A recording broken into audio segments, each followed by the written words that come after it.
Time for us to open our regular meeting, 3.01, returning from closed session. Mr. Chairman, I certify that to the best of our knowledge, only public business matters lawfully exempted from open meeting requirements, and only such public business matters as were identified in the motion to go into executive session were heard, discussed, or considered in executive session. Second. It's been motioned and properly seconded. Roll call vote. Aye. Aye. Aye. Aye. Aye. Unanimous. We'll return from closed session. Certificate of action taken in closed session, 3.02. Mr. Chairman, I make a motion to approve the private contract, option 1, as discussed in closed session. Second. It's been moved and properly seconded. Any questions? All in favor, please raise your hand. Unanimous. Mr. Chair, I also make a motion to approve the personnel agenda as presented. Second. It's been moved and seconded. Any questions? All in favor, please raise your hand. Unanimous. 3.03, opening of the regular meeting. Let us stand at this time for the Pledge of Allegiance and prayer. Yeah. Let us pray. Father, we thank you for this beautiful day. Thank you for all that you do for us, Father. We thank you for these teachers. We thank you for our students, our staff. We thank you for the school board, Father. We pray for those that are ill. We pray for those that are hurting from accidents, health issues, whatnot. Father, we pray for your healing hand upon them and the comfort for their families, Father. We pray for wisdom as we go forth with this board. We pray that we do the things for the community and for this school system, Father. In Jesus' name we pray. Amen. Pledge allegiance to the flag of the United States of America and to the republic for which it stands, one nation, under God, indivisible, with liberty and justice for all.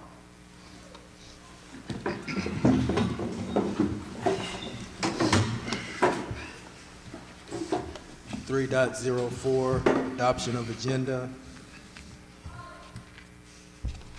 Mr. Chair, I make a motion to adopt the agenda as presented. Second. It's been motioned and properly seconded. Any questions? All in favor, please raise your hand. Unanimous. Now it's time for recognitions and presentations in the hands of Dr. Keeler.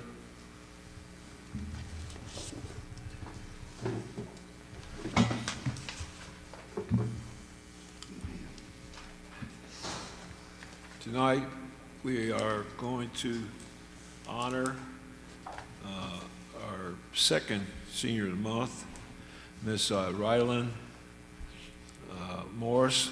Would you please come forward, please?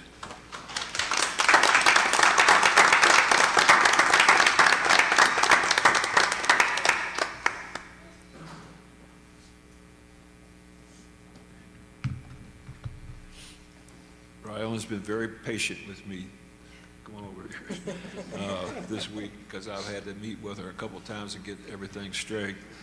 She's a daughter of Thomas and Kristen Morris, and she currently resides in Farmville, Virginia.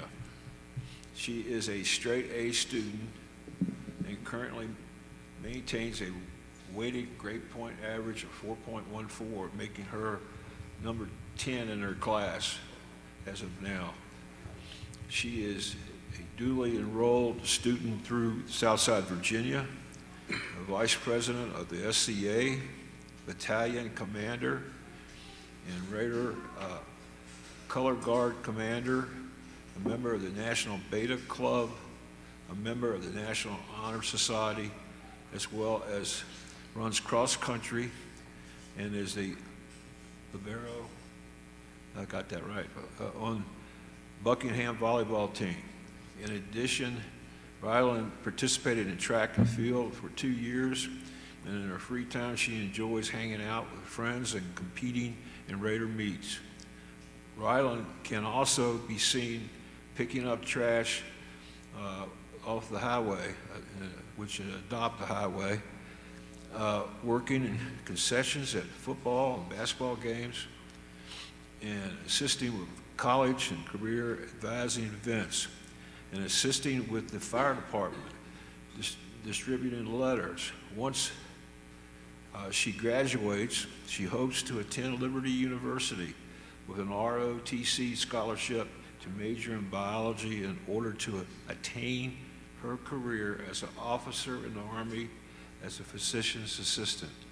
I want you to note every year, these kids have got their stuff together, you know?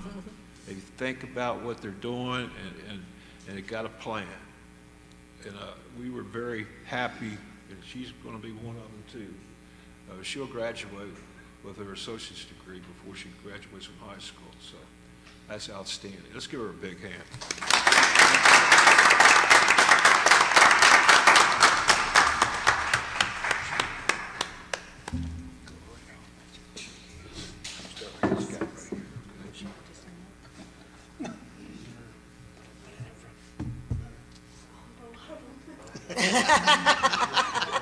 Bring him up.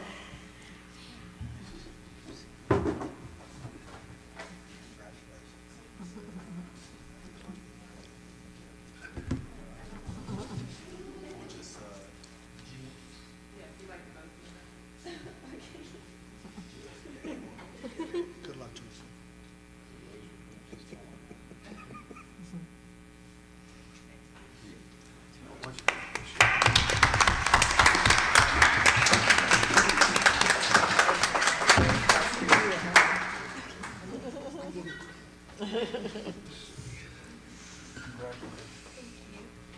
Great work.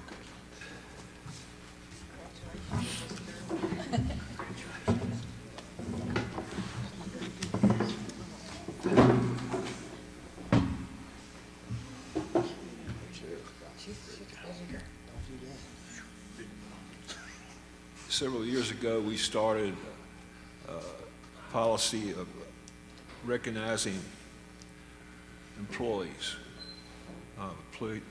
We started in September and run through May. This month, we would like to honor Andrew Johnson. Would you please come forward, please?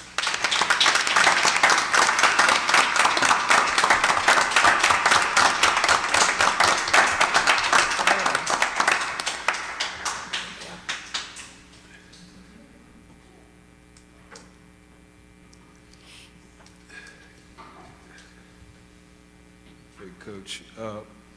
Andrew is our division security supervisor here at Buckingham County Public Schools. And a couple of years ago, we were fortunate enough to land a grant. It was well timed because we had lost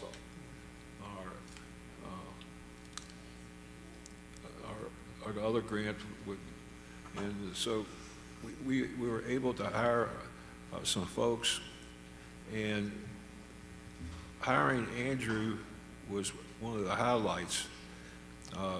This partnership we saw improve, and he's at the high school, but this partnership, we saw immediate improvement in student discipline and staff morale.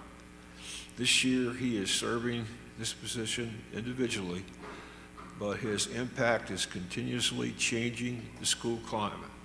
Mr. Johnson can be seen at the high school, alternative ed site, preschool, and random check-ins with the resource officers at the primary and elementary schools. Mostly important, Mr. Johnson can be seen in all the football games and other high school events when he is not on the sidelines as our head JV boys basketball coach. Mr. Johnson has brought a wealth of experience to Buckingham County schools. Prior to coming to the high school, Mr. Johnson worked in the prison system for 10 years. He worked at Piedmont Regional Jail for 6 years as sergeant and as a unit coordinator for 2 boys units and a girls unit. at Jefferson Trail Behavioral Unit. In addition, Mr. Johnson was in the Army Reserve for 8 years, was a defensive tactic instructor for the Police Academy and Therapeutic Options of Virginia instructor. He is currently a cybersecurity specialist, handle with care instructor, division trainer for school security officers, and the basketball commissioner for Buckingham County Youth League, and had boys JV basketball, head boys JV coach. He doesn't have any time for anything else with that schedule. And but he is, I don't think he's ever missed a day. And he's so, and he anticipates kids, because, you know, we're all kids. Certainly, and he knows what kids do. And you know what? They like being disciplined by him, if that makes sense, because they like him. If he tells them that you get your hat off, you know, or like my mother's famous saying, act like you got some sense, you know? And that usually did it. We appreciate you, and we want to honor you for that. Let's give him a big hand, please.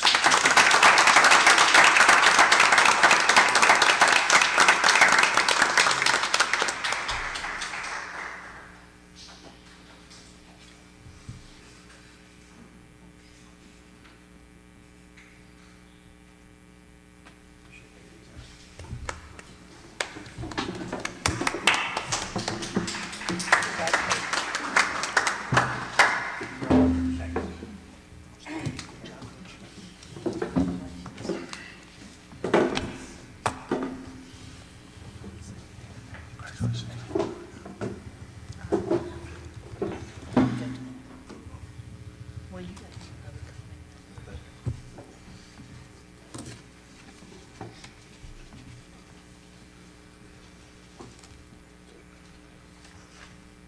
5.01, public comment.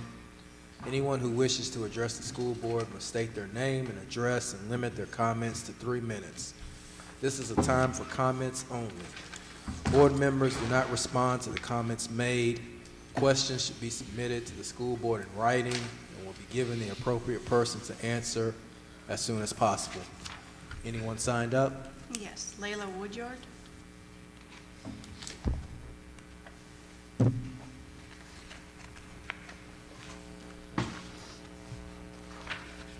Hello, I'm Layla Woodyard. I live at 249 711 Road in Dillon. I come before you today as a concerned mother of a second grade student. Since he has been attending the primary school, he has suffered a lot of trauma at the hands of others. When I drop my son off at school, I should be confident in the fact that he will be safe and cared for. Unfortunately, I do not. Since this school year began, my 6-year-old son has been locked out of the building twice after visiting the nurse's office. The front office staff sent him back to the cafeteria and to recess alone. Once those doors close, you cannot get back in without a key card, and that is in place to keep our students safe. But what happens when it's the children who are locked out? If he didn't find a way to get someone's attention and get back inside, how long would it have taken for anyone to notice he was missing? 15 minutes? An hour? Not at all? If this has happened to my son twice, how many other students has it happened to, and no one's reported it? While I appreciate that the principal has reviewed the policy with her staff and made it clear that no child is to leave the office until contact with their teacher is made, and all children must be escorted outside by an adult, my question is why isn't this something that was followed from the start? What recourse does the school and the staff members who sent my son back outside on his own twice get? The second thing I want to discuss is the fact that all students are not treated the same. Since kindergarten, my son has been bullied, spit on, punched, kicked, smacked. His class was threatened with scissors. He was choked twice. The only time a student was punished was with the one with the scissors. Consistently, my son is told, "You'll be okay, just go sit back down, avoid the other student." When he was choked last year, I 100% expected that he was going to be suspended. The very next day, that student once again choked my son. When I went to have a meeting with Mr. Harshman about it, he told me that they don't always suspend children for violent acts against others, but the behavior will not be tolerated. What sense does that make? What are we teaching our children? That in school they can do whatever they want and get away with it with no consequence? That if they are a victim, they just have to suck it up and deal with it? Why aren't all children held to the same standards? If my kind, intelligent, normal little boy choked another student unprovoked, I would expect him to be suspended from school, as well he should be. If these children with special needs who cannot control their behaviors cannot be held to the same standards as children without special needs, they shouldn't be in the same classrooms. My son, who loves to learn, now hates going to school because the school system has failed him time and time again. Do better. Time's up. Thank you.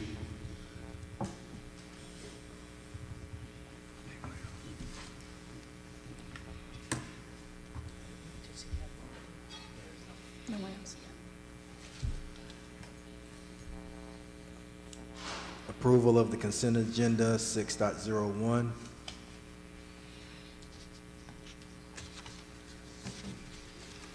Mr. Chairman, I make a motion to approve the consent agenda. Second. It's been moved and properly seconded. Any questions on the motion? All in favor, please raise your hand. Unanimous.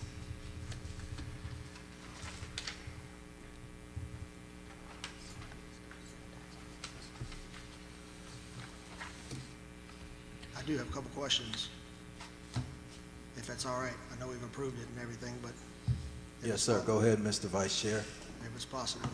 Yes, sir. Go ahead. 6.08 and 6.09, homeschool report and religious exemptions request. Ms. Branch, could you explain to me how that plays into Human Resources Director, please? When I hear Human Resources Director in the position you were hired for, I think of employee training, hiring, disciplinary action, anything dealing with employees, those type of reference, if you will. Why are you involved in anything having to deal with school, homeschool report, and religious exemptions requests? I don't understand. Okay, Is that part of your duties? Is that part of your, I will try to explain to the best of my ability. In a small school division, sometimes we wear hats that don't necessarily fall under what you think it would be. So as Director of Human Resources, I get what you're saying. It doesn't sound like I It's would be not. involved in homeschool or homebound. But well, I can understand homebound, excuse me. I can understand homebound where it entertains teachers' responsibilities. I don't understand how your play in students comes into play as a Human Resources Director for the school system. Were you directed? yeah, I was given those duties to do, and like I said, in a By small whom? and well, it was just decided that I would take that over. Dr. Keeler, did you give those? Is that something that was assigned to her by you, or is that something that was assigned to her by somebody else? I don't recall. I'll be honest with you. Okay. I'm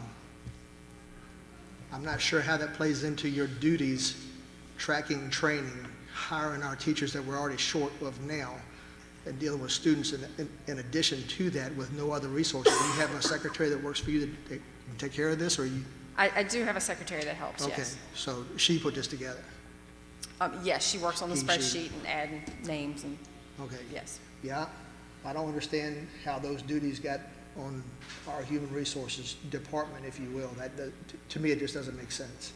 As a human resources person, I want her hiring our math teachers we're short for right now, as well as other positions we're short, music, choir, whatever.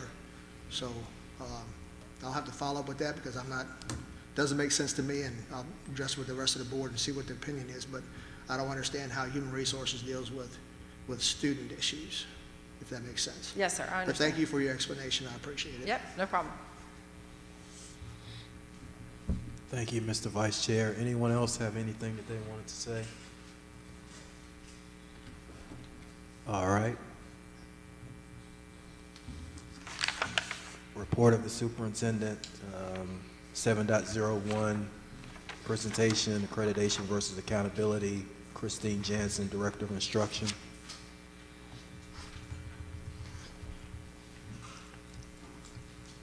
There's actually going to be two of us presenting. Melissa Haynes is going to present as well. All right, good evening, everyone. So this year has brought many changes to our school, and Ms. Jansen and I felt it would be helpful to take a moment to kind of walk through some of those changes and those differences for this year. We're going to provide an overview of the most significant updates and how they impact our students, staff, and community. Good evening. Thank you, Mrs. Haynes. Let's be specific about what the four changes are that we're about to discuss. The first is the Virginia Literacy Act, which is VLA. The shift happened last year, and we're going to review what has been done and where we are headed. The second is the adoption of new state standards for content areas in grades K through 12. We're going to we'll have a chart later on to share that should outline that for you and make it make more sense. And then the third is the pivot from the traditional accreditation methods to both a federal accreditation and then a state school improvement model. And then lastly, or fourth, we're going to include the Office of School Quality, which has some updates on how schools and divisions will receive support.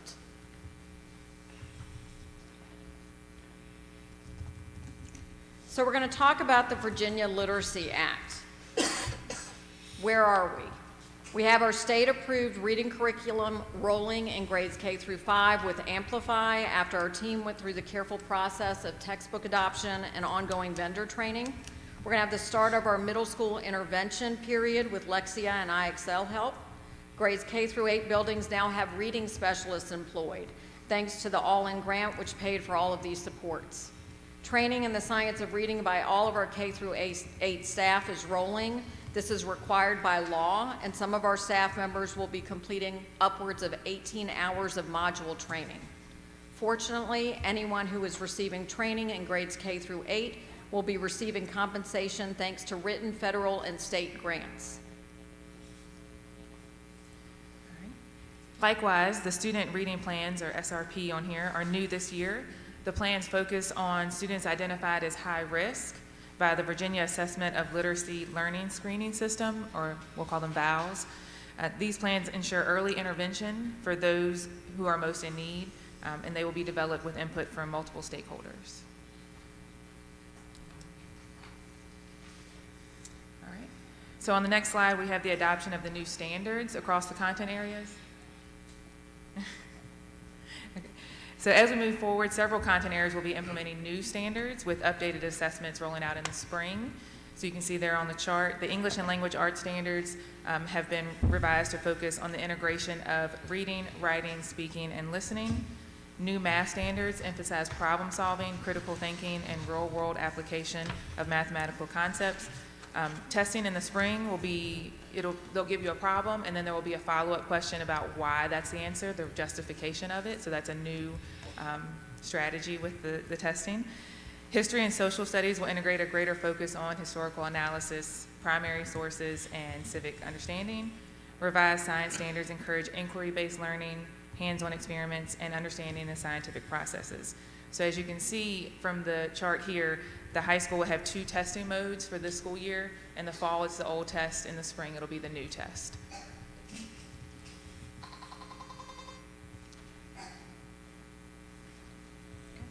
All right, so moving forward, accreditation is centered on the federal requirements of English, science, and math performance. The state is focused on a school improvement framework. This provides a broader evaluation of school performance, ensuring core subject proficiency and individualized student growth. Growth is now going to be measured against yearly state norm averages, and all students are expected to not just pass the SOL test, so that's a difference. 3 through 12, you have to pass the SOL test, and they're expected to make individual gains against their norm reference peers. So that's a big difference. Before, in grades 3 through 8, we were measured with a growth, so you could fail, but you still would have a growth average that you would attain points. Now it is pass and it's fail. Okay. think somehow we're off on slides. We should be on a blue slide that says distinguished and on track. Yes, okay. So the school improvement framework was just released by the state and is still a work in progress. It literally was unleashed a week and a half ago. The state is working to finalize details and provide more guidance to school divisions. And again, this is how we're operating this year, even though it was unleashed just a week and a half ago. Divisions in schools will range from distinguished to needing intensive support. This fall, the state will give divisions a preliminary look at where they are and their individual schools, where they would fall within this framework, using division and school data from last year. This will help all of us understand where we lie and what improvements may be ahead for us. We will not get this data until October. However, there have been some opposition to this new framework, but it's already been approved and done. It's anticipated that over half of the schools in the Commonwealth may be categorized, unfortunately, as off track to needing intensive support, which has raised concerns about how schools will be evaluated and supported moving forward. Who's the opposition coming from? Educators. Rightly so. Okay, so that was an overall view for the district, but then they have it broken down by elementary, middle, and high school. So the first look here, it gets specific with the individual schools and the levels. Each one has mastery, growth, and readiness, and the percentages vary. So if we go to the next one, we can look at elementary. So you can see for mastery, there's 65% there for elementary schools, and that's passing of the reading, math, and science SOL tests or their alternative measures. Following that, you have growth with 25%, and that's the two expected growth measures listed there. Each student will be tracked starting in third grade, and their data will be utilized to create those predictors as they move forward. And then lastly, readiness will make up 10% of the state equation with absenteeism, and then the 5 C's, where we include student input and development, so wanting critical, creative thinkers who collaborate, who communicate, and citizenship as well. And for this first year, because they want student input for those 5 C's for that project, it's going to be just the chronic absenteeism for the first year. It'll be the full 10%. And then following that, it'll be 5 and 5. Okay, so let's look at secondary, which I've got middle school. And if you look, it's very similar to elementary school, but mastery now makes up 60% of the equation, which has the SOL scores. You've got reading, you've got math, and you've got science, along with alternative assessments for ELs and also SPED students. Growth is less. It's at 20% with the expected growth models in both reading and math. And again, that's different. I try to explain this, that it's like cross-country to me, where you're running a pace against yourself, but there's also that a set time that at my age I should be able to run to, and that set time changes every year based upon whatever the state average is. So it's a very complicated system. We're not sure really what the numbers are going to look like until we get in October this data to kind of see where we are in the weeds, okay? Readiness is higher at 20%, and absenteeism and the 5 C's are still going to be a focus. However, and this is a difference, advanced coursework is also going to be tallied into this in the readiness category. Right now, the state is mandating that we use algebra, so all of our students in 8th grade that are taking algebra, you receive bonus points for pushing them towards advanced coursework. However, we are looking, and we were already looking at World Geography, which is a high school course, which aligns with the state, and we'll just have to see where that lands, and that would be for the following year. That aligns with the history standards. So that's middle school. When we look at high school, the high school does look significantly different, okay? Mastery now makes up 50% of the equation, which initially that seems like a punch in the gut, but remember in high school they have to pass those SOL tests or they don't receive a diploma from the state of Virginia, okay? Readiness is higher with absenteeism going into a new category. Graduation rate and new Ready for Life framework now appears, and that seems to have taken away something called the College and Career Readiness Indicator, but this is going to be looking at credit-bearing coursework that may get college credit, enlistment, employment, and high-demand industry roles, and all of this is going to have to be tracked by our data person, Mrs. Dowse. Graduation is a new category with an emphasis on the class that entered the 9th grade and making sure that they actually exit within 4 years, and that's no different. We're already doing that now. All right, kind of shifting a little bit to updates to the Office of School Quality. They've made updates to their process to better support schools in this need of improvement. One of the key changes involves the grants approval process, which has been streamlined to make it easier for schools to access funding for initiatives that directly impact student learning and performance. So it's a lot. And if you have spouses or family members that are educators, you know it's a lot. So as we embrace these changes, I want to take a moment to express how incredibly proud we are of our teachers, our staff, our administrators, our families, and our students. Your dedication, resilience, and commitment to our shared vision are what makes our schools successful. Together, we're not just adapting to these shifts, we're using them as opportunities to grow stronger. With everyone working towards the same goal, I have no doubt that we're going to continue to make a positive impact on the lives of our students and our community. And we just want to end also by showing that we are moving in the right direction, and that's demonstrated by our division being recognized as one of the highest in terms of growth for this last year. So we were 3rd in the state for growth, which is a huge asset for us, and it's a testament to the hard work and the commitment of everyone here. So we're very proud of that. Thank you. Do you have any questions? I know it was a lot that we threw at you. Yeah, let me ask one question real quick. You said a little bit about the person that tracks the data.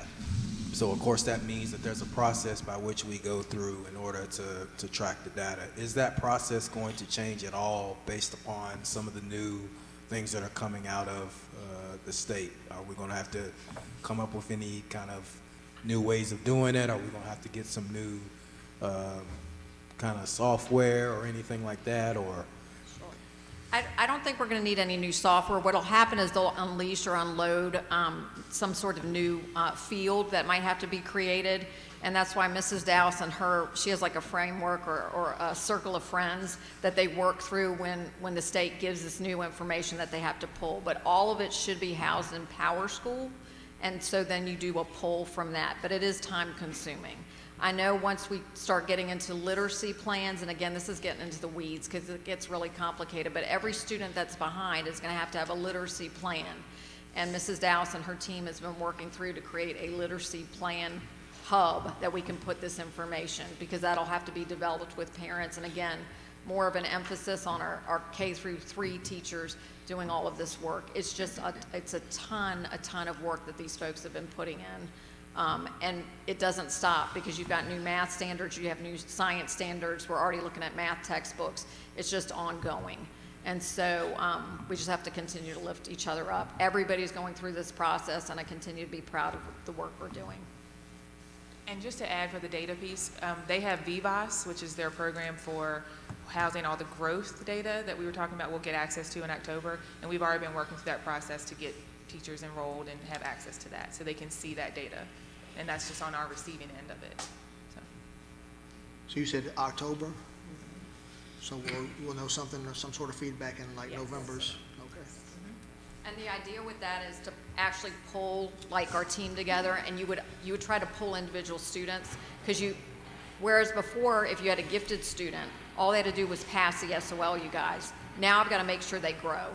And so that's the population. If you're not reaching them and you're not pushing them, then we're going to have problems. So all of these things, when we talk about instruction and pushing kids towards where they need to go, these are things that the folks are working on right now.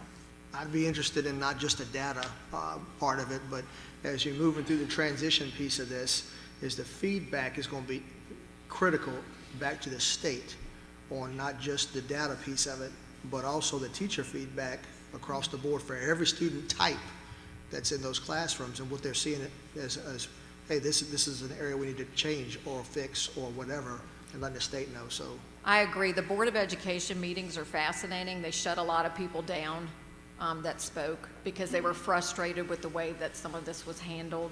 And it's not that it's wrong. It's just been, if you look at the pace of this, it's just been incredibly fast. And it's a lot to digest. If we move too quickly, typically you fall.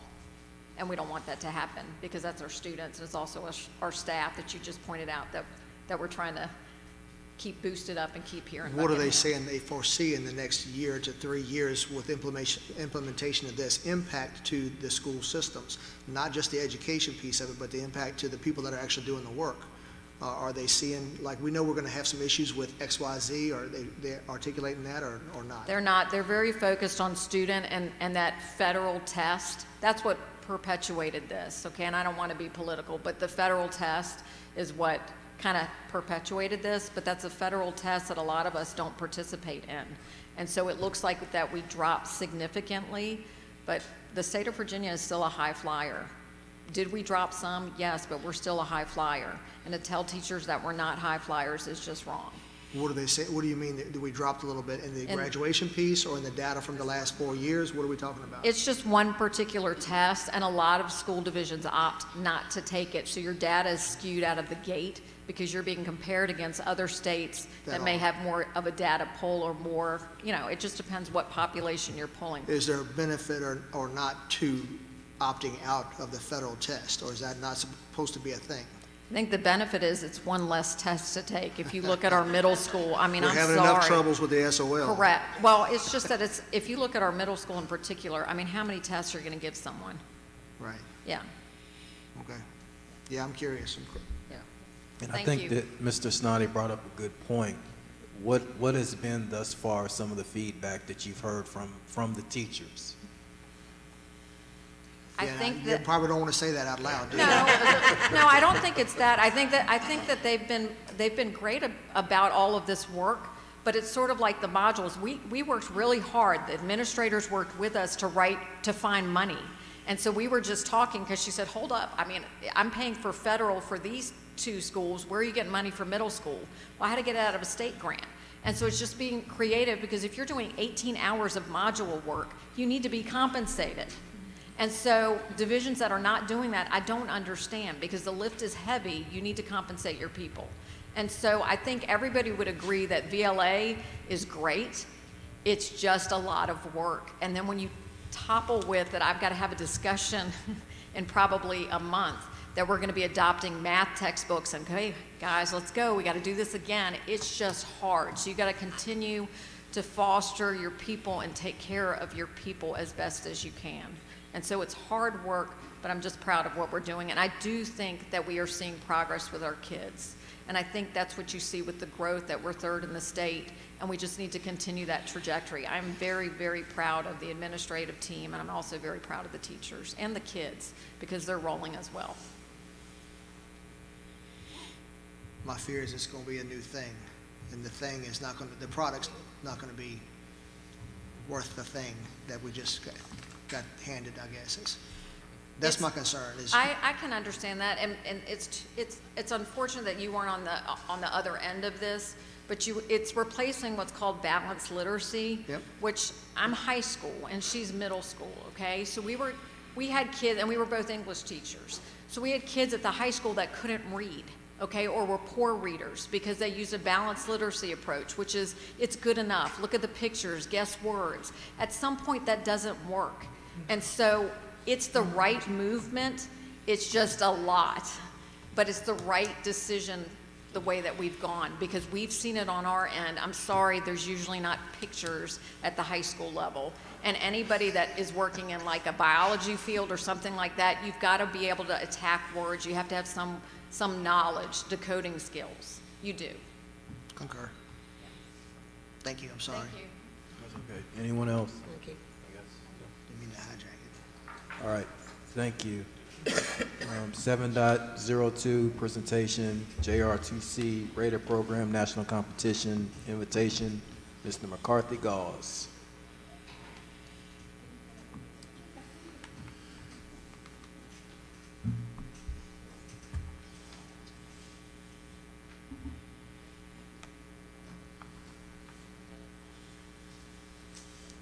Hello, everyone. I think I just saw a few of you a few hours ago in the gym. See you again.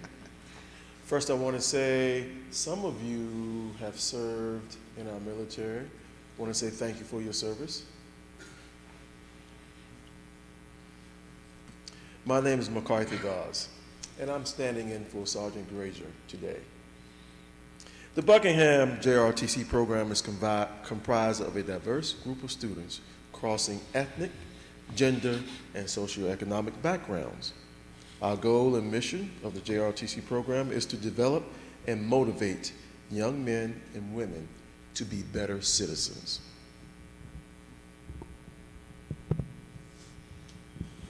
I am pleased to stand here before you representing the JRTC program. Sergeant Granger, who is the cross-country coach, is in Amelia tonight working, so I am the stand-in. Since the 2022-2023 season, I've had the privilege of experiencing the JRTC program up front and personal. I've seen the dedication and countless hours put in from Sergeant Granger as well as the students to build this program into a winning program since 2008. The students have followed his leadership and has led to back-to-back district cross-country championships. The Raider program is an extension of the JRTC program. It is similar to athletic after-school competition programs. These cadets compete in competitions called the Best of the Best Raider Qualifiers, which is a set of competitions designed to showcase the various Army training skill sets. Please feel free to visit the high school website or the Buckingham County School website, and you can actually view some of these competitions. The Raider and cross-country programs enjoy a symbiotic relationship that benefits both parties. Many of the cross-country athletes transition into the Raider program during the season. Essentially, Sergeant Granger is training and mentoring two programs at once. Leadership can be defined as the process of aligning people to work together and accomplish shared objectives. This is what occurs every day in the JRTC classroom and on the field of play. Witnessing the growth of these students has been fascinating and rewarding. As a matter of fact, Ms. Rylan Morris is the Student of the Month. She is a member of the JRTC program. So we have enjoyed watching her mature and succeed. The nationally known Buckingham Raider program is actively engaged in the community. We participate in trash pickups throughout the year, as well as performing in community events, such as the Dr. Carter G. Woodson celebration, which is held at historic Buckingham. As I stated earlier, the Raider program competes in events related to Army training. These competitive events, known as the Best of the Best Raider Qualifiers, have schools from 6 different states, including the District of Columbia.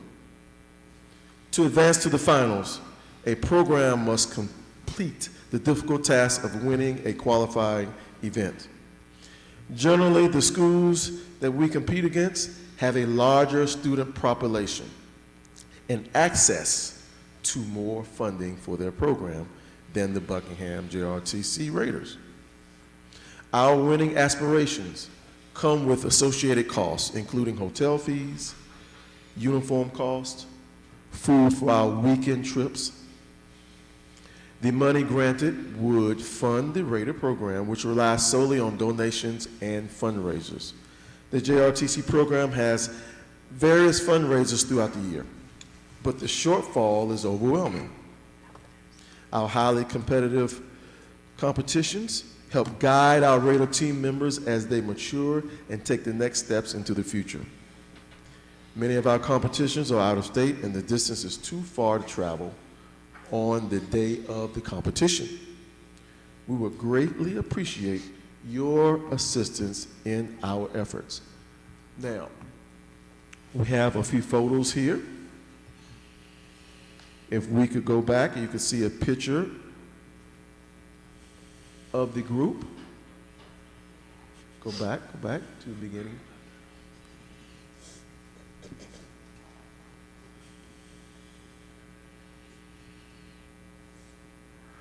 A little further. There we go. A little further. There we go. All right, so this is our group picture. The cross-country team has won 2 consecutive district championships. That has never been done, but we are looking for a third. Now, that has really never been done. We've never achieved 3 consecutive district championships. And because of the combination of the Raider program and the and the cross-country program, it is a nice blend. Next, please. All right, so this is Sergeant Grazier, who took over the program in 2008, and he's been building a winning program since then. Next, please. All right, this is Fort Barefoot, formerly Fort Pickett, one of the leadership development courses. So we always promote togetherness, camaraderie whenever we go. And so when we go to these competitions, we stay in hotels. And again, as I said, the hotel costs are pretty expensive these days. So this is the reason why we are requesting your assistance, or one of the reasons. And we also provide food for many of the kids as well who can't afford it. Next, please. These are the different brigade areas. As you can see, we're in the Virginia area down on your bottom left. West Virginia, Virginia, North Carolina, and South Carolina. Next, please. Now, these are some of the events that we went to last year. As you see, Best of the Best Raider Qualifier, October 7th, 2023, Riverside High School. We have a co-ed division, which does pretty well in our competitions.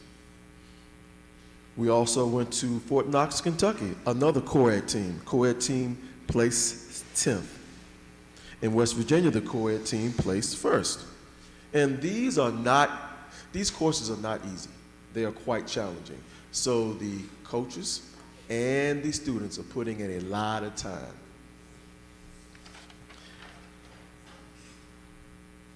Fred T. Fort Newton, North Carolina, co-ed team, 1st overall. West Brunswick High School, North Carolina, male team, 2nd overall, and so forth and so on.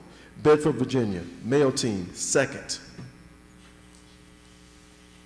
Lee County High School, Sanford, North Carolina, co-ed team, 2nd. And these are big places. When I say big places, we're not placing 15th, 20th.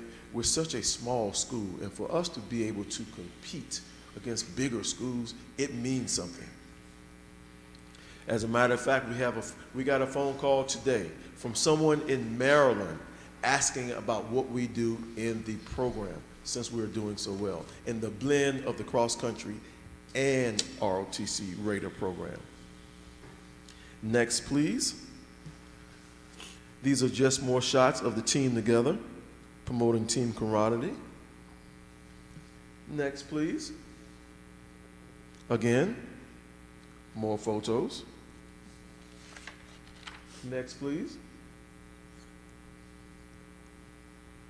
All right, so at the end of the day, one of our goals is to have our cadets be better citizens. We have enjoyed watching them mature, as I said earlier. Here we have some of our students who have received ROTC scholarships. As you see, Miss Caroline Browning, she received $101,000. And that is to go to UVA. That is assistance for UVA, and that is an ROTC scholarship. And we are so proud of her. She's a flagship student because she was wonderful. It was always good to see her in class. She is a leader, and that's what we are promoting, leadership. Mr. Alex Boyles, again, you see the number there, $154,000. Luke Sayer, $154,000. Luke also received a $50,000 signing bonus. And from our experiences and what we've been told, when our cadets go in, they come back saying, it was a lot easier. training camp, boot camp was a lot easier because of what the ROTC program has done to prepare them. Tyler Seltzer, U.S. Marine Corps, $154,000. GI Bill. So these are some of our goals being realized with our students. So if you have any questions for me, please. And again, you can go to the website and actually see some of the competitions. We try to record the competition so 10 years down the road, the students can look back and see how far they've come. You know, it's always a goal of ours. So again, we would appreciate any assistance that you provide because the students need it. Thank you so much.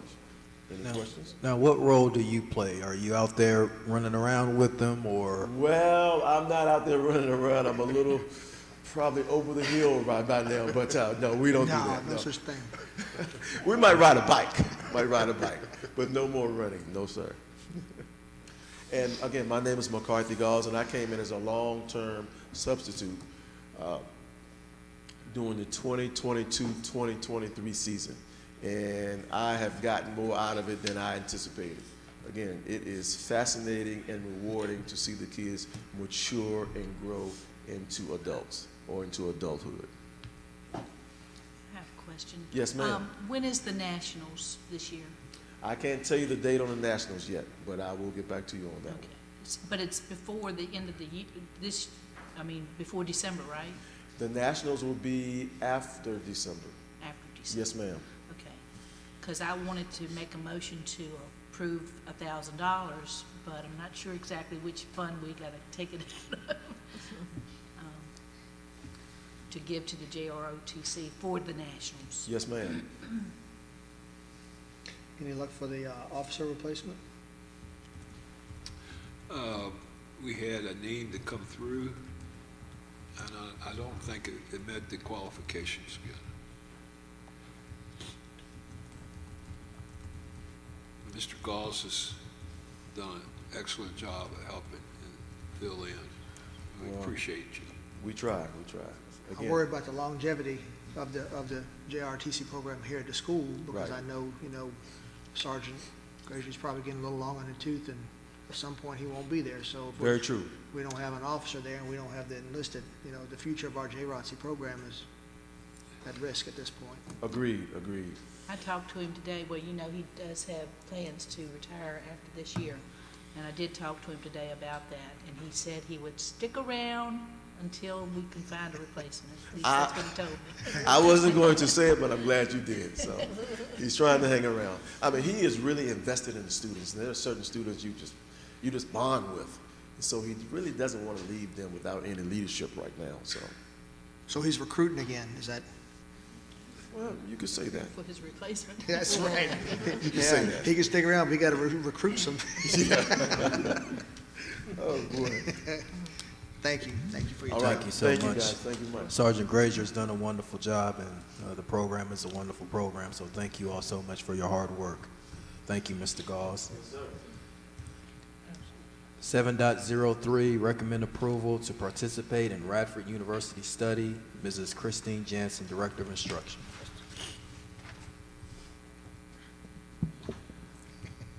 Okay, I've requested that I'm able to speak with Radford University.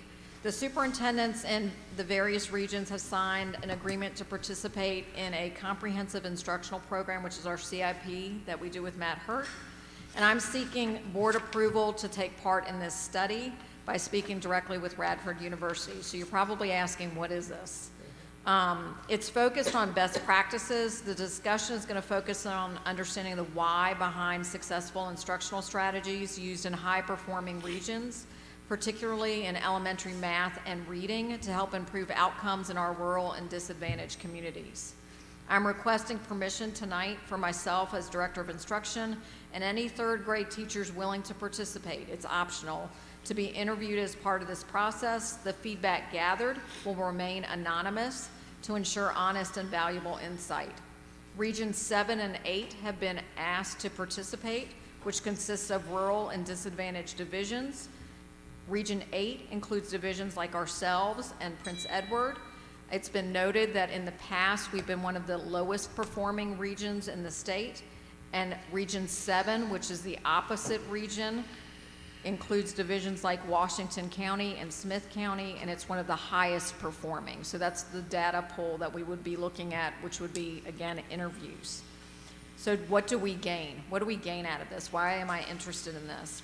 Speaking with Radford is going to provide us with actionable strategies tailored to our unique challenges, help us address performance gaps, absenteeism, and teacher recruitment issues. These are all issues that a rural county, rural district has to deal with, and we're going to compare it against our peers that, again, look rurally and poverty-wise like us, but may not be having the same issues. With our alignment, when we talk about comprehensive plan, and that needs to be worked on this year and developed, and I'll be presenting that to you at the end of this year. This initiative is in line with our division's goals to close achievement gaps, improve instructional practices, and enhance overall school performance. So it's just to gather information to understand where we should go next. So Radford's asking for this, or we're asking Radford for this? So Radford has already joined forces with our we're a member of CIP. Sure. And so they've already gotten approval for that. I'm asking permission because the man in charge has asked me to speak to him and answer questions. And so I'm asking permission from you guys to do this. I'm the initial person that they're asking, but they could also be asking administrators. And again, their targeted group is third grade teachers. And again, it's completely optional. It's anonymous. It wouldn't be any identifiers like that say Kristen Jansen from Buckingham. It's not going to say that. We're just trying to figure out how is this group that has so many things the same as us, why are they such high flyers and they're retaining teachers? And then a district like us that we're on the move, but just to gather information, how can we be better? That's all. Oh, no. Yeah. I appreciate it. My curiosity piques me.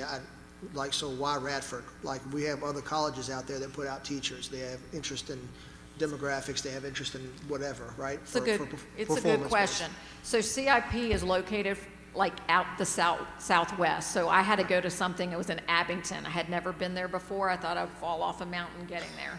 So, but that's where they're housed. It's right on the West Virginia border. So it makes sense why they would use Radford. Okay. Yeah. So, and I don't want to put words in your mouth, but I guess I would assume you're saying that if you participate in this program, it's going to help you to do your job that you currently are doing better and more effectively. Right.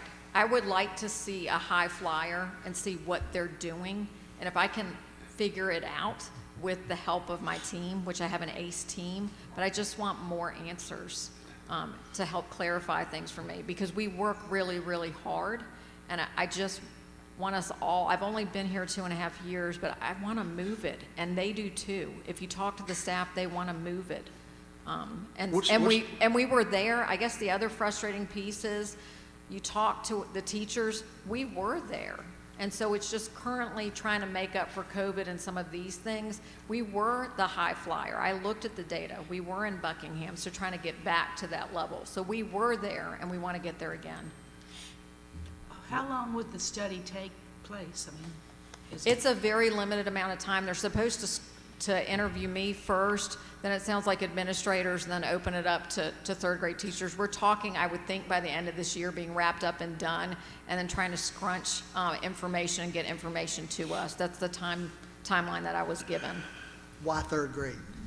So third grade is an interesting time period because you're moving from second grade, right, which and third grade is your SOL data. And so that's also VLA with all the interventions that took place. And so I believe that's why they pocketed third grade, because that's your key piece. If you can't get literacy by that age group, more than likely indicators show that you're going to be significantly behind throughout your schooling. So that's my guess as to why they chose third grade. So it sounds like the focus is literacy. Correct. Primarily. Okay. Correct. But also, too, they've added in math, since that's a focus by the state with the new standards. I won't really know until I'm asked the questions Sure. where exactly this is going. Traditionally, Southwest Virginia takes care of their own. They form a group, and they have and help one another, you know, county to county, and they're I admire what they do because they, if you want to be a part of it, they'll let you in for some money. And they got a good system. We're not as organized in Region 8, but like I think you just said, we're coming out of COVID. I was, you know, I think this year is not to be, or last year rather, we did some remarkable things. When we changed the schedule in a middle school and allowed kids to have less time in a class instead of 90 minutes to 48, and then they found out, well, gosh, during the day we can tutor even. There's stuff like that that we got to incorporate and continue to incorporate, and we made gains. Third in the state is nothing to bark about. I'll be honest with you, it was outstanding. But we got to do a better job at 8 of working together, and we've started that. But we got to get to where we got the pride with it and say, you know, we can do. Longwood is a great partner, and I think they're ready to partner even more with us. Things like we let a lot of the kids who are in education do their practicum here. Last year, I think it was like 21 in the first semester, and we got an opportunity to hire those kids. I like what they're doing. I like what they are doing, kind of partner with all of Region 8. If you stay on campus, you can stay on campus and get a job, and you can live there for $300 a month in a nice place. And you know, I wish I had that kind of deal when I got out of school. So that's partnering, and I think it's gonna be a more growth this I think, year. even in the last division, it's very similar. It was small like this, and you have I was a Singleton High School. Well, I was right beside Chesterfield County. They're a mega school. They have 50 billion people doing the job that Melissa Haynes does, okay? And so I was a Singleton High School that had data that I only could compare against myself.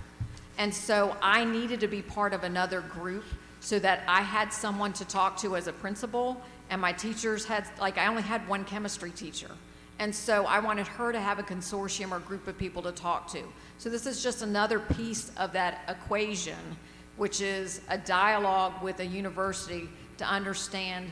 So if we can do more and do better by our students and our staff, we do so. It's just to gather more information. And Radford was selected because CIP is located in Southwest Virginia. What's it Mr. gonna cost Chairman? us? Is it gonna cost us anything? No, sir. Okay. I'm just saying, we go somewhere not to That's the a good Southwest, question, it will no, cost you to sir. get into the club, I'm just saying. And you'll be able to share your findings and share it with the board. Absolutely. Absolutely. Anyone else have anything? Well, I think we have to have a motion for it. Mr. Chairman, I make a motion to approve the participation in the Radford University study as presented. Second.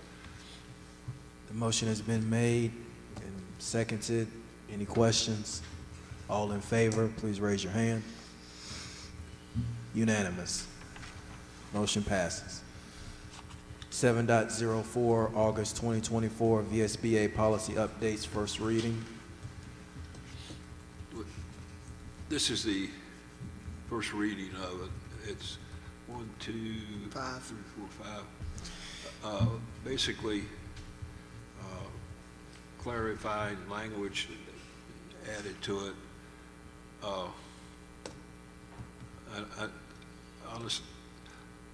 I depend on my wife to tell me what to do, and what to look at, and when she's not worried, I'm not worried, so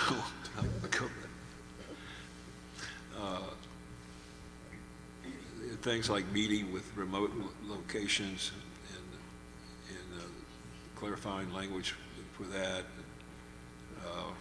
professional staff clarifying language for that, school admission and school student records.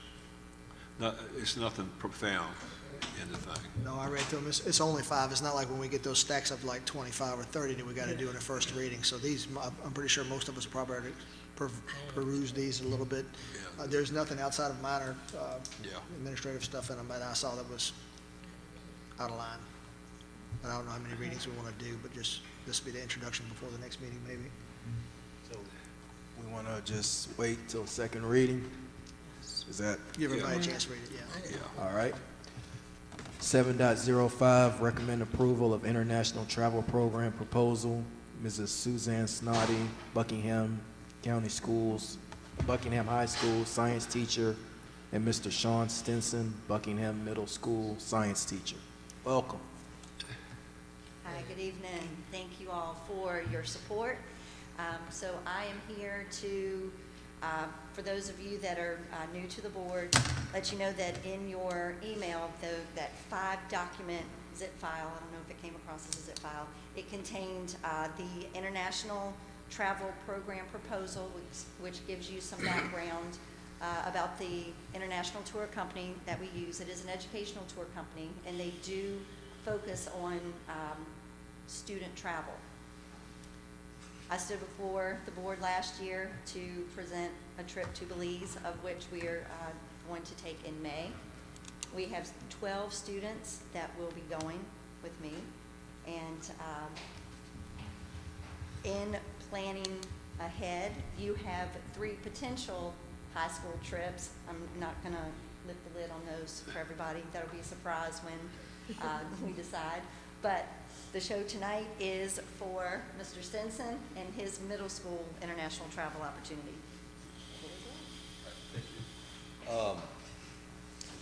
To piggyback on to what she said, I just started speaking with these people about a month ago. I've already talked to my principal, Dr. Garrett, to make sure he was on board with me attempting to organize this for middle school students. The trip that I selected, actually I'm the English teacher over in the 8th grade, is to go to London, England.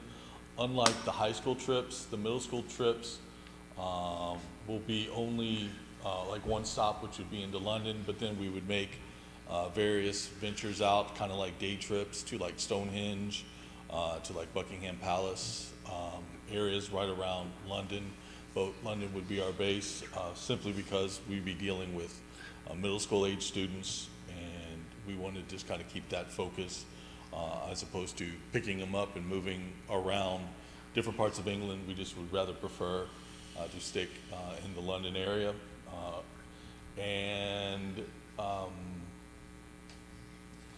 It's going to be relatively pricey, but you know, it's all going to be student funded.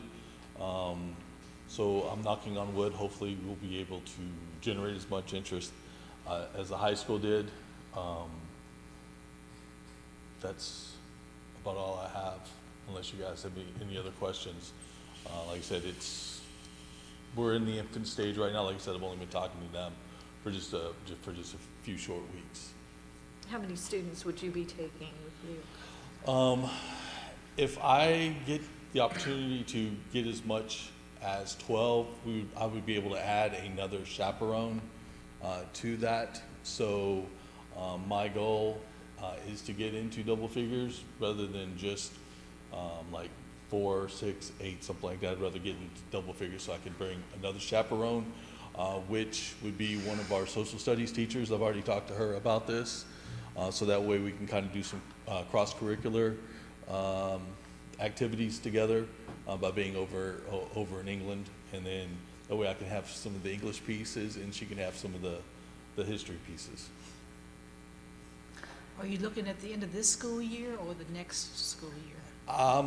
With as much money as we're talking about right now, only because of, inflation and everything like that, right now we're talking about a trip being about $4,100. So ideally, it will be going towards into next year.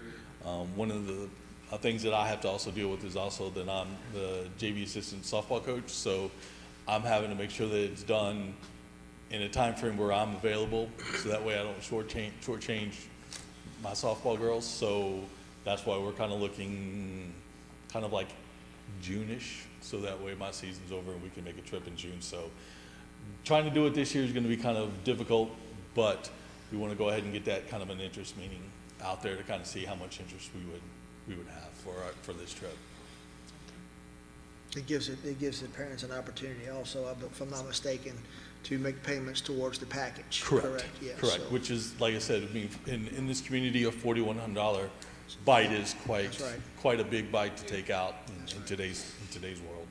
Are you able to do a fundraiser? Yes, Thank you. yes, they do have fundraising opportunities, now, a collaborative, like a group fundraiser, that would be up to Mr. Simpson. But the students will get an individual fundraising link that they can send out family, friends, social media, the whole world. So fundraising opportunities are there. There's also an available scholarship through the company that students can apply for. I'm a big fan because majority of our students may not leave the state, much less the East Coast. So any opportunity we have from our teachers to take students anywhere is, from my opinion, is a good thing.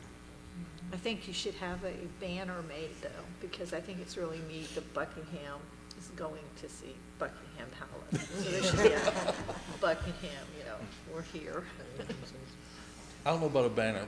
We might get chased off by those guards, but we'll do Yeah, something. just don't let the kids too close, you know what they're gonna do. Yes, so I've seen videos, yes. And in my opinion, I think this is a wonderful idea. I was working with a lady, and her daughter was going, and she was more excited that her daughter was going than I think her daughter may have been. I mean, it was, I think that's great. You have the payment plan. That's really been helpful because she was speaking about the payment plan, how appreciative she was for that, and just that her daughter had the opportunity through the school system to be able to go on a trip like this. And she said it herself, had it not been for the school system, she would not have had that opportunity. And to me, in my opinion, that's what the school system is all about. Anyone else have anything they want to say? All right, well thank you. Well, we need to make a motion. Okay, yeah, we need to. I move we approve the international travel program as presented. Second. All right, it's been motioned and properly seconded. Any questions? All in favor, please raise your hand. Unanimous, motion carries. Thank you, folks. Thank you all. 7.06, Student Liaison Report. Good evening. My name is Lily Jones, and I am the student liaison for the 2024 through 2025 school year. Fall sports are in full swing, and the football team is 2-0 and will be playing William Campbell this Friday at home. CTE clubs are gearing up for their fall competitions. FFA will be presenting at the Farm Bureau meeting Thursday, attending Colt Conference on September 25th, Hayville decorating September 21st, and they will be competing at the State Fair the week of September 30th through the October 4th. FBLA is selling homecoming t-shirts, and they are also hosting Color Wars on September 20th. FBLA and FCCLA are planning a trip to Busch Gardens for Halloween. SCA held its Patriots Day assembly today, and they are now planning homecoming, which is October 4th. The homecoming parade is Thursday, October 3rd, and the community event will be held at the high school after the parade. The dance is on Saturday, October 5th. SCA members who are on the VSCA Advisory Committee will be attending a meeting this Saturday at Massaponax High School. And the science classes are planning a canoe trip on the James River this fall. Is there a pep rally in there? The pep rally is this Friday. for the first football game of the season. for Are we varsity. invited? Sure. Y'all come. Who are we playing? Who? William Campbell. William Campbell, okay. All right. Okay, other board business. Thank you. Thank you so much.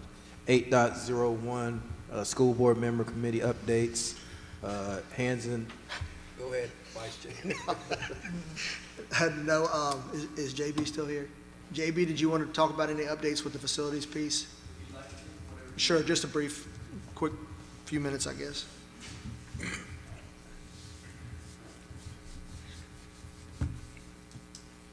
Thank you so much for allowing me to speak to you. The bathroom project is nearing the very end. We're on punch list. We're at 99%. I'm expecting those few little items, there's 2 items that are holding us up right now, to be done either by the end of this week or the beginning of next week. And the greenhouse project, they worked a couple days last week on it, and I think 1 day earlier this week. They're waiting on materials. We got 1 drop earlier this week.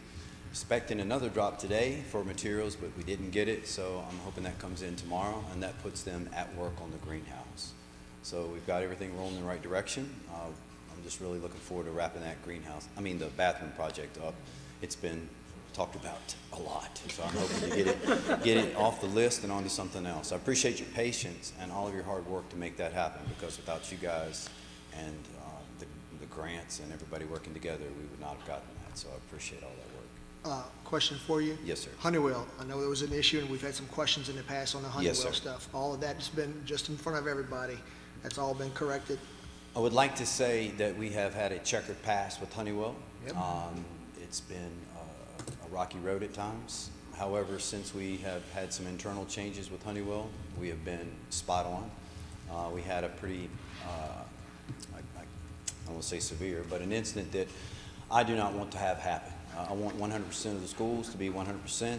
HVAC should not be an issue in any day. This one's working fine. Yes, I know this one's working overtime. This is working good. We're gonna hang meat in here this month, I would say. But I can't have that happen. So that happened recently, and we made some internal changes with Honeywell. And since then, I've gotten everything off my to-do list, which was pretty long.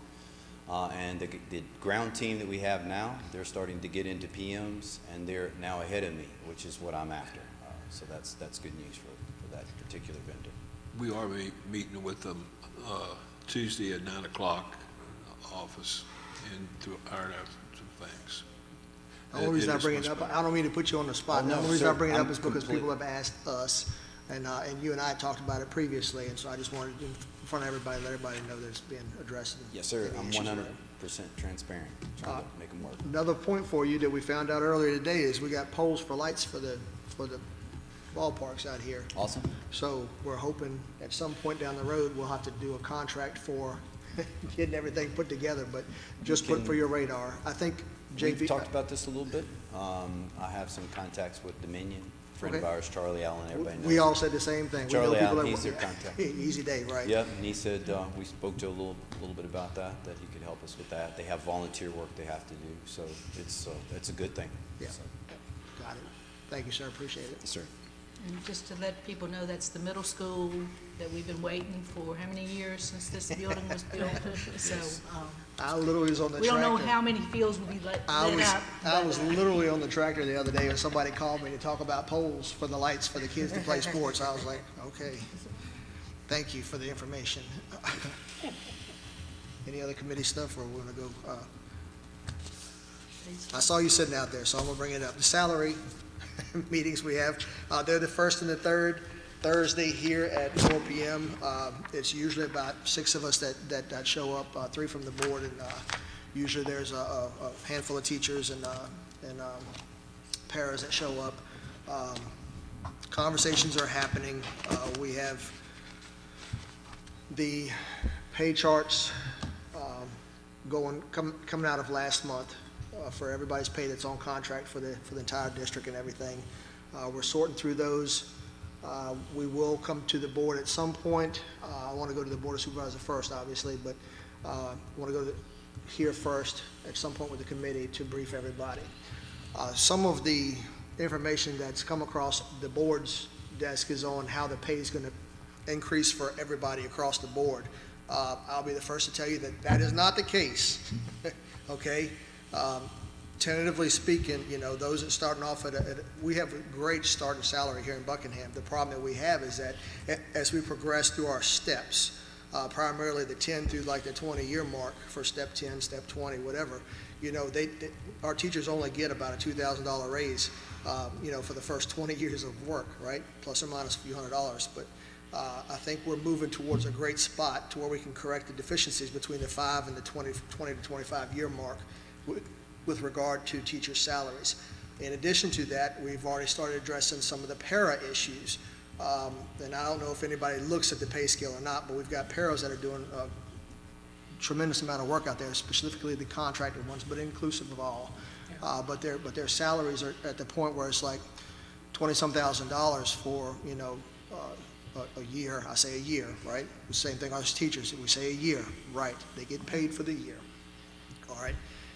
But it's like $23,000. They work for 20, 30 years, and they're only making, still under $30,000 for a para. So we're attempting to address that also. I want everybody to be aware, teachers, staff, that this is not a guaranteed thing. No matter what the board comes up with, it's not a guarantee. It's going to probably take phases, most likely, to address this. Why? Because we have to go through the salaries of everybody, right, to look at our budget. We've got to break it down into teacher salaries. What percentage of the teacher salaries are going to be able to be done at one point? Is it going to be like a 1.5 mil, 2 mil, deal? And whether or not we can afford to do that on the front end. That's why I say it's probably going to be a phased approach, because at the end of the day, like we talk about all the time in the committee meeting, is resource management. We have to balance everything that we're doing in the committee meeting, and I'm speaking for the committee, but the committee will tell you that we talk about every stinking meeting for at least an hour.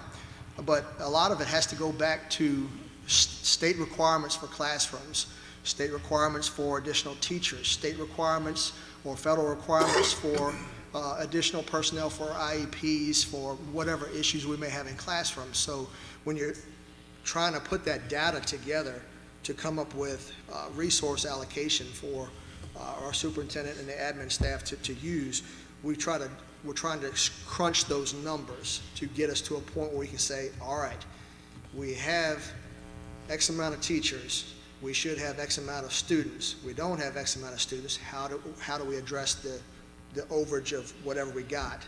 Or on the flip script, where do we get the money from to address what we've got? So as far as the committee goes, the goal is to bring something, if I'm not mistaken, Susan, correct me if I'm wrong, but we're trying to come to at least here or Board of Supervisors in the month of October. We have deliverables for the next meeting of bringing our top 3 proposals. We have about 6, if I remember correct. It's about 5 or 6 that we've got as far as charts, where we're starting to cap out at a certain year amount, where our proposal is 30 years, capping out at 30 years, and then addressing the shortfalls over the 30-year period we've got now. So we're going to come to the table for the committee meeting next Thursday with our proposed top 3, and then start addressing some of the background data needed for a presentation to give us the pie chart for both Board of Supervisors and us, so we can see what we're looking at from both sides of the house. It's one thing to sit there and say we need $1.5 million to cover all teacher salaries, but at the end of the day, we've got to be able to support the decision or the request that we're asking for, and right now we don't have that information or the data to do it with. I know I'm going to be asking Wendy for some more information as we progress, specifically budget related. So as we move forward with that, I mean, if there's any questions about the committee or the salaries, I know teachers are all, we're anxious, right? You're not the only one, so are we. But if you got any questions, if anybody out there has questions, just ask. Okay, we're more than happy to answer what we've got. Susan keeps great notes and keeps us on track or whatever. But anybody got anything for me? Questions otherwise? But that's pretty much our update. I'm sorry, that's kind of lengthy. Oh, no, that's okay. That's it's a good. lot. Yeah. No, but I mean, that's good, because we get a lot of questions out here, and I think it needs to be kind of known that we take it seriously when people come to us and they've got concerns. about to pay Mr. Snoddy and his committee. They're doing very fastidious work. They're working really hard, and so we need to make sure that that messaging gets out, and that we are looking at it and we want to address those concerns that people have. And so I'm appreciative for their hard work and for their dedication on this matter. But as we can see, it's no quick fix. It's nothing that's going to be something that's done overnight. But I think that the consensus of the board is that we are committed to addressing some of the concerns, and we're also willing to work with our local appropriating body to address some of these concerns, and we're appreciative for their help and also for their input. I will say this, we will have changes going into the 25-26 school year. It may not be what everybody likes or what everybody wants, but we will have changes. I can't tell you what that is right now because, like I said, it's got to be approved, voted on, et cetera, but there will be changes, whether it's a simple change or a lengthy change. It's going to come down to data and the numbers. And at the end of the day, it's just like any one of our budgets. You know, if I can't afford the new car, guess what? I got to end up with the used car. So, you know, I hate to put it in those terms, but that's about as best I can do as far as budgeting goes, because at the end of the day, it's a budget. We got to work within the budget as best we can. Asking for extra money is difficult, just like asking our bosses sometimes. I ask my wife for extra money. But anyway, hey, at the house, it doesn't count, all right? But anyway, I apologize for taking too much time, but Oh, no, that's okay. it's fun to say the least. If that's all we got for committees, I was going to go into comments if that's acceptable. Yeah, does anyone else? All right, go ahead. Just on our education piece, how do we, and this is just in transparency, so please, just let me know what I'm missing, if I'm missing anything or whatever, but how are we addressing, I don't want to say shortfalls, but how are we addressing difficulties within the classroom when it comes to instruction? I don't know if that plays into you guys' role, or is it more along your side, but how are we addressing, I'm hearing behavioral issues is a problem across the board, but primarily in the lower grade levels. That impacts instruction, I would think. When I'm in a classroom, if I'm disruptive, I know it's impacting other kids, other students in their desire to learn or the desire for the teacher to teach. How is that being addressed from an admin perspective, from our school? How is it being addressed? I don't know if it's for you or for, I don't know. Please, whatever. You don't have to stand up if you don't want to. It doesn't matter. Okay, so I think first of all, just information-wise, we are already in trouble with the state because we have too many of our students that are in self-contained settings. And that's information that maybe some of you do not know, and maybe some folks in the audience. What does that mean? What that means is we push too many kids into alternative assessments when they should be taking SOLs. And so just because a child has a label, that doesn't necessarily mean that we do a poll and put them in a self-contained model, okay? Right. I did elementary ed. I was an elementary ed major for about a day. I was short, and I thought that's what I needed to do, and then I visited a kindergarten classroom, and I said, peace out, I'll deal with high schoolers. And the reason why I dealt with high schoolers is because high schoolers can articulate need. I can reason with a high schooler. I can talk to a high schooler. When you're dealing with little people, and Mrs. Morris, you know this, you're dealing with little people, and Mrs. Walker can explain this to you as well, or Mrs. Bryant, you're trying to figure them out, what their triggers are, why they're acting a certain kind of way, et cetera, et cetera. And some of them don't have a label yet to give them the supports that they need. So I just would remind folks, we're in week 4.5. Anytime you deal with a weekend where you have like a cadence or some sort of routine, we're trying to figure our kids out. And so when you're dealing with the little people in particular, if that's what we're talking about here, I'm there every day. We're trying to figure them out. One day, happy. The very next day, they'll be off the bus screaming, crying. And so you have to balance. What's the least restrictive environment for a particular child? And you have to make sure that you're not sacrificing the whole or the education of the entire class. And so it's a balancing act, and that's something where our teachers and also too our administrators are working very hard to make sure you're not infringing on somebody's rights, anybody's rights within a classroom. But I think that's the difficulty or the challenge when you deal with little people. I don't think it's any fast way to get there. I'll be honest with you, Joe, just like the salary thing. Yeah. You Well, get my- chipped about. so, I got so impressed with the third grade achievement, where, you know, we knew that that's a strong, because we were coming out of a pandemic where you guys were out for about a year. And so we knew that it's going to take X number of years to catch up. We talked about it before, yeah. Yeah, and I'm seeing it now because the complex is very, very solid.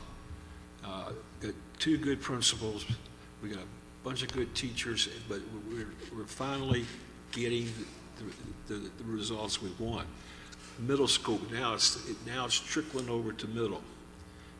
Because if you I look at the fifth grade, it's a transition thing.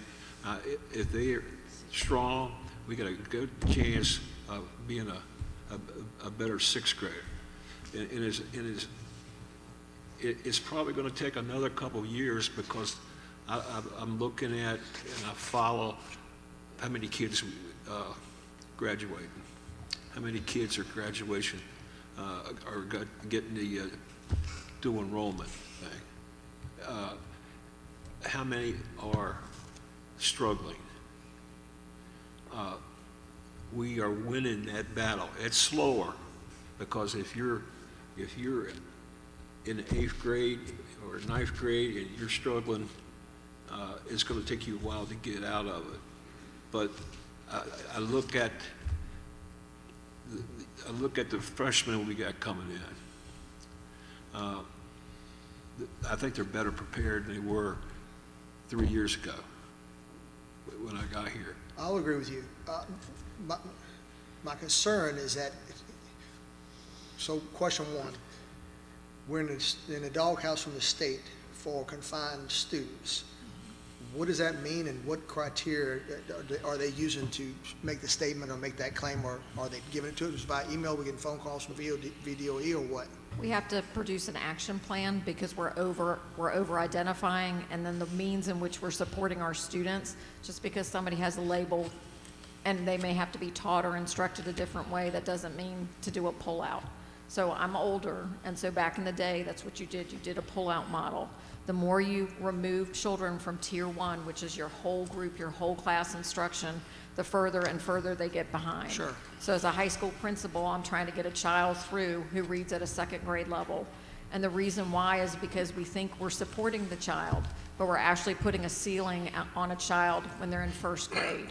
And so it's just a careful balancing act. If you're dealing with little people and you don't know what's going on with them, and they may not be able to verbalize because maybe they do have, I don't know, maybe, I don't know exactly what the behaviors are, but if a child doesn't speak, for example, you're trying to figure out this little puzzle piece, whereas a high school principal already had the book created for me. So I knew what the triggers were and all of those sorts of things. So it was easier for me to navigate. It's the routines with your K, and I would honestly say probably through 4th grade, trying to figure out what works and what doesn't work with kids. What are they seeing across the state, and what are their recommendations? So the state will be working with us, but the state will tell you to not do pullout, that you should not be identifying. It should be a very small population that you're dealing with, that you put in a self-contained model and you VAP test them, which is an alternative assessment.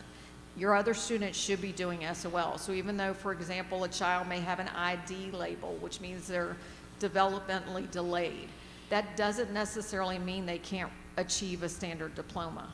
It may mean that I have to instructionally teach them differently. It may mean that I may need different supports, but I certainly don't pull that child out of whole group instruction. So even though the child is reading on a 2nd grade level, which is a student that I had, I needed to get him caught up to at least 6th grade level with literacy so I could get him to pass the test, but also be successful in life. I get those pieces, especially the ID piece of it. I understand that. I don't understand behavioral. When So it's- I've got children lashing out, when I've got children smacking teachers, or adults, period, for that matter, in a classroom environment, and they're acting out in a certain way, how else do you keep the class going without violating state mandate for confined or removal from class? So it's not an easy, each child I is get it. different. Yeah, each child is different, so I'm not gonna have a one-word answer, or one phrase answer to it. I'm just saying, if we have a plan, what's changed? We've always had these problems, even when I was in school, for crying out loud, ages ago. But at the end of the day, you know, I know that things have changed from then to now, especially in our education program, especially off tonight's presentation. But anyway, we're having to do different things now to keep them in the class. We should have been doing those different things all along. Interesting. Well, you know, it's developmental delay, right, and an expectation, right, that's based upon, you know, what's going on in terms of the classroom, meaning you should be expected to have a certain level of behavior, and that may not necessarily be contingent upon if you're developmentally. I'll give you an example. From a developmental standpoint, we know that a 2-year-old wouldn't be able to sit down for an extended period of time. So we're not going to have them associated with something where they're going to have to sit for an extended period of time. So clearly, we've identified a population of people that have a developmental delay. Are there clear expectations that have been set in the classroom that people have to abide by? That there is clearly known that if you are mainstream, if you are in the classroom, there's an expectation that you're going to be able to sit down, that you're not going to be disruptive to the other people. Because, you know, to me, I think fundamentally, and I think to some degree what a lot of people are saying is that, you know, others also have the right to have an education that should be free, in an environment where they have the opportunity to learn without these distractions. So is there, and I'm presuming there is, an expectation that when these kids are in there, they're not going to have these behaviors to some degree that's going to necessitate them being pulled out? Because to me, in my opinion, if it's something that's disruptive, that definitely is something that needs to be addressed. And so I think it is being addressed. I just think Maybe it's not an instructional matter, maybe it's a disciplinary matter. okay, sometimes it is, but sometimes, again, it's trying to figure the child out and why the child is doing the behavior. If the child is nonverbal and the child is using, for example, pinching or hitting, like I saw that coming in. It was somebody that was nonverbal that was coming in for the day, and it was not the person that normally dealt with the child. The child was just confused, and so pinching. And so the administrator that's working with the child has to work at the level that child is at. But reality is yes, there are behavior expectations in a classroom. Yes, I walk along the complex every morning, and you can look, what does it mean to be a knight? What are the expectations? Right.